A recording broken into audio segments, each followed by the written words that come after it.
It's a new season. It's a new year here at Blackhawk, and it's a new Blackhawk buzz. I'm still Van. He's still Derek. Hey, people are still coming back, but a lot of people are already back, and it's golf time now. But when you come back for perhaps your first round or subsequent round after that, you're going to notice some significant changes in our golf course. Well, let's hope that this year we can not bring out the scuba gear. I think that would be a great start, right? Yes. I mean, Chad and his group last year, I mean, what they did to just keep things going around here is amazing. And we're looking at some things where we've met with Bill Berg and trying to look at the course and see if there's some stuff we can do to help with drainage. But, you know, the winter months is when Chad really rehabs all of his equipment. People wonder what these guys do all winter. I'll tell you what, you know, all of his equipment takes a beating. You know, you got the benches, you know, the ball washers and all these things got to come off the golf course. You got to stain some things. You got to get those things working again. So they're busy doing all that stuff and maintaining all of his equipment. While at the same time right now, the boy is walking kind of on air because he got some new stuff. And what do we mean? Some new mowers, some new sprayers, some things that will allow him to be a little bit more efficient.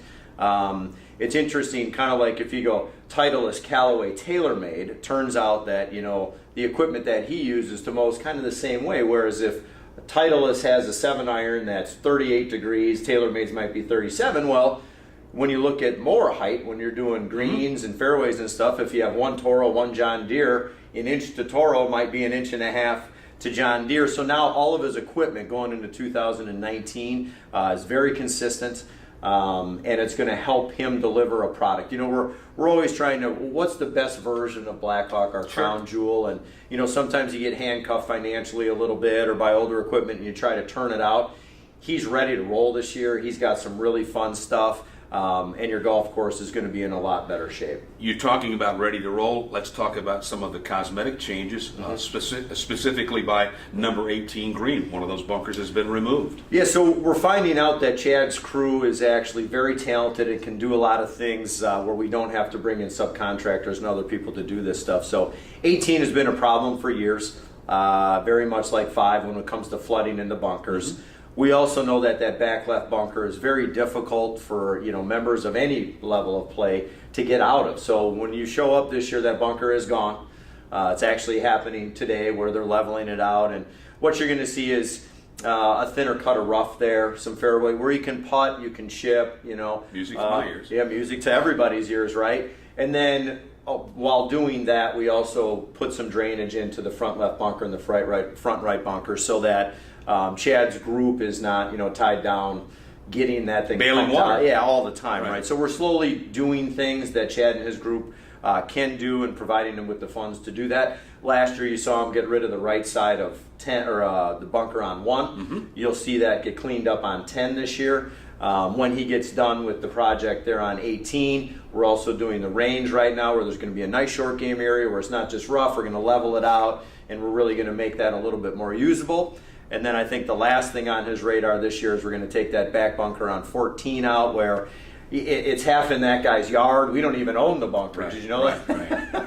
And so we're going to try to fill that in, put a little bit of a berm back there to keep the balls from going out of bounds, but also make it so that, you know, a bunker should be a 1-shot penalty. That one can be a 2-shot penalty, and that's not really fair. And that's really how you evaluate a golf course is when I hit the ball, for instance, maybe in the left bunker on 6 and there's trees there, that's a double penalty. And you don't really want to have your golf course with double penalties. So we're slowly evaluating those things and we're making the changes. The bottom line is you want to make the golf course more playable, more enjoyable for members, and I think that's the long-range plan, correct? Oh, there's no doubt about it. You know, and Chad obviously is one of the best in the business, and he's doing everything he can cosmetically. I think the one thing, if I could take the opportunity to just kind of educate everybody a little bit on green speed, you know, that is always a talk around Blackhawk. Well, you know, it was in Augusta, right? Yeah, I mean, yeah, it was, and it's what makes Blackhawk Blackhawk. Our greens are an equalizer when people look at a short golf course, but just so everybody understands, every morning Chad gets up, he goes down to number 8 o'clock in the morning, and he uses his stimp meter, and that's how you measure green speed, okay? Our goal is to always be around 10 and a half. Our greens are bent and POA. That grass tends to grow fast. So first thing is if it's 10 and a half at 8 in the morning, at 5 o'clock, it's not. No. Right? No. And you can't continue to do that.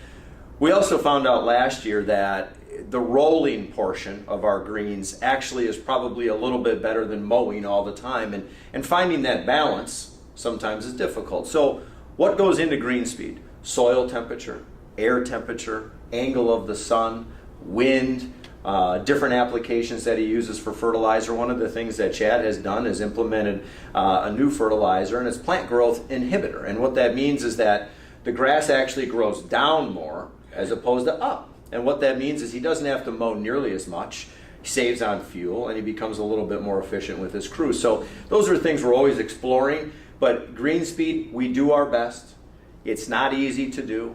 As the summer months continue, humidity, dry, rain, all these different things, it makes it really difficult to maintain what we want to get to about 10.5. I mean, that's really where we'd like to be. And everything stops when he hears the greens are slow. With that said, our greens came through the winter very well.